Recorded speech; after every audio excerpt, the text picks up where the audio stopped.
What's cracking, guys? Omar Isov here with a very special guest today, Jake Noel. Jake, what's going on, my man? Hey, brother. How are you? So he is a rehab specialist. If you guys were watching the IPF World Championships, he treats a who's who when it comes to people that are injured, but he deals not only with the injuries, but then how to translate it back into the gym. So what you should be doing in the gym, both from a mobility perspective, but also training. And he's trained a lot of really good people. Actually, my boy, Greg Knuckles, you've been helping too with some stuff going on with him. We want to talk today maybe about shoulder health, right? Because as I understand it, you don't just talk the talk, you walk the walk. You have had over 2 times body weight bench press. That's right. Yeah. Talk me through it. So I've had some injuries as well.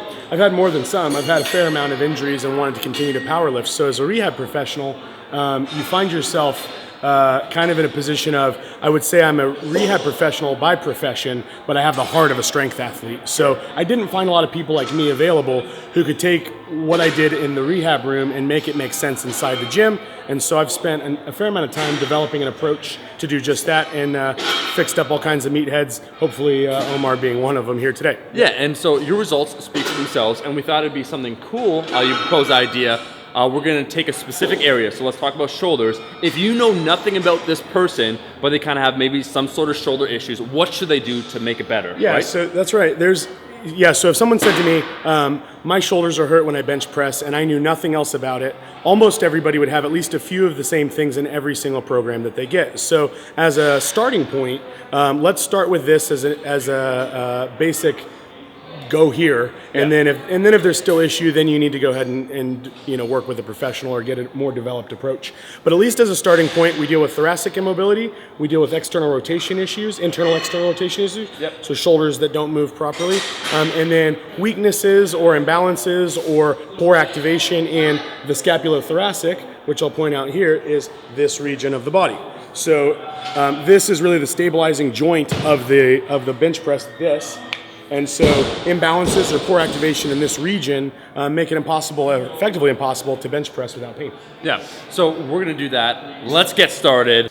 So when we're starting with a shoulder mobilization, or I should at least say if we have a shoulder injury during bench pressing, most often the basic cause is what's called excessive kyphosis, which also comes with some internal rotation of the upper arm, the whole arm. But kyphosis is like Neanderthal posture. So we round over, our thumbs turn in. So as a starting point, no matter what the shoulder injury is, we almost always start by mobilizing the thoracic spine. So I'm gonna help Omar mobilize his, and we're gonna use a rumble roller. You can use a PVC pipe, you can use, you have a fair amount of those big heavy compression instruments or whatever, those are fine. Anything that's gonna put the necessary pressure on the muscles that live everywhere where the scapula and the vertebrae and the ribs live. So this is called the scapulothoracic region. So the scapulothoracic region being bound and then a forward rotation along with it causes injuries in usually the anterior shoulder. We see injuries up through the neck. We see injuries behind one shoulder blade or the other. Those are the common outcomes of having scapulothoracic tightness. So we're gonna start with basic foam roller. I'm gonna have you on the ground on your back. Yep, okay. And the first thing I want you to do is give yourself a big bear hug. Yep, and we're gonna elevate your hips up off the floor and slide this way and stop, okay? Let your hips go ahead and fall for now. And I want you to, yep, that's right, swing it back that way and then crunch forward and then back and forward. And really what this is for is just to help you discover where you have muscular imbalance or tightness. So once you've found an area that's in pain, stay on it. And you might need to roll your hips that away. Yep, and same story. Okay, that's very good. Keep going, we'll do a few of these. And then once you think if and when you found a spot, and there Omar, we're at the very base of the thoracic. Now that's actually a good point to point out.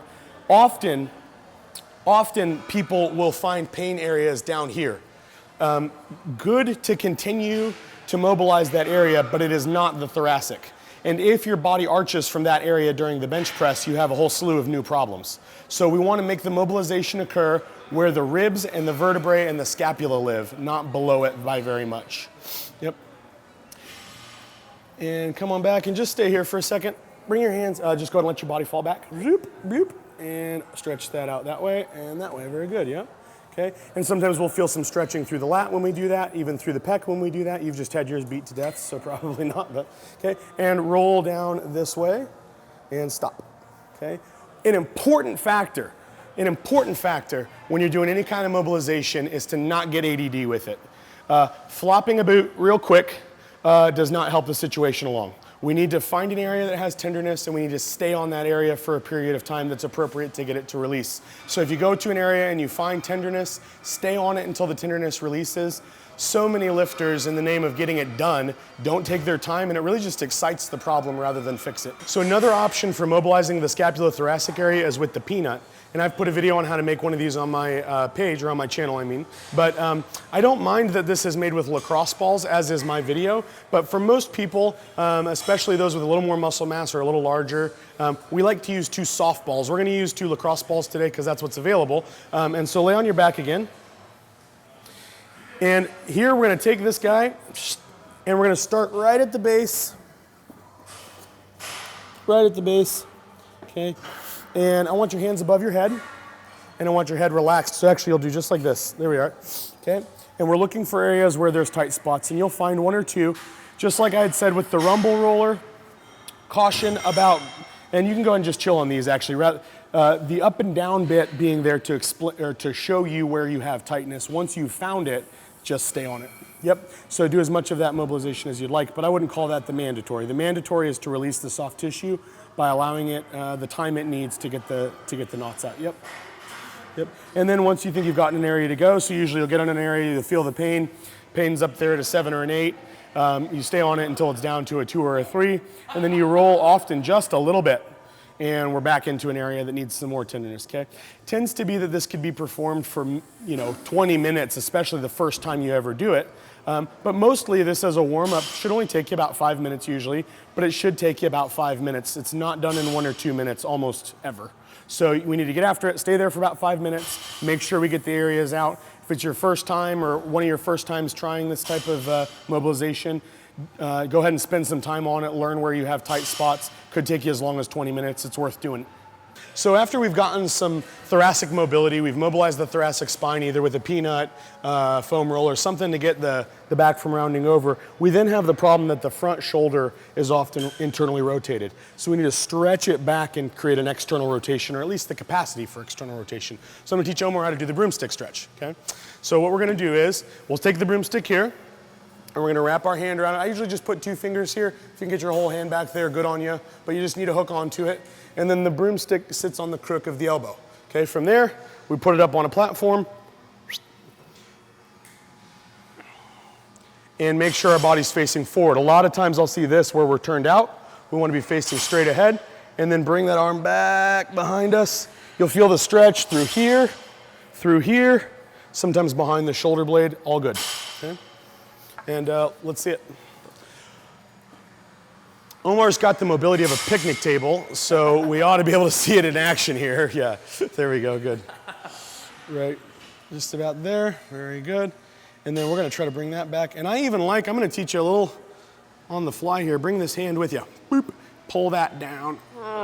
You can feel it through here a lot of times, right?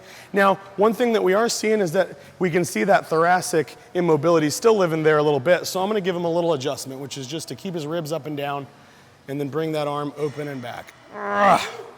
There it is.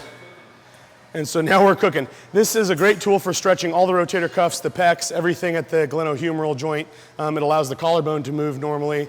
And then you can even bring that out that way, and really open it up, and allows us to open up this entire part of the body, which allows the scapula to get a lot tighter when it comes time to bench press. Well, guys, that is the video. Jake, thank you so much for being on.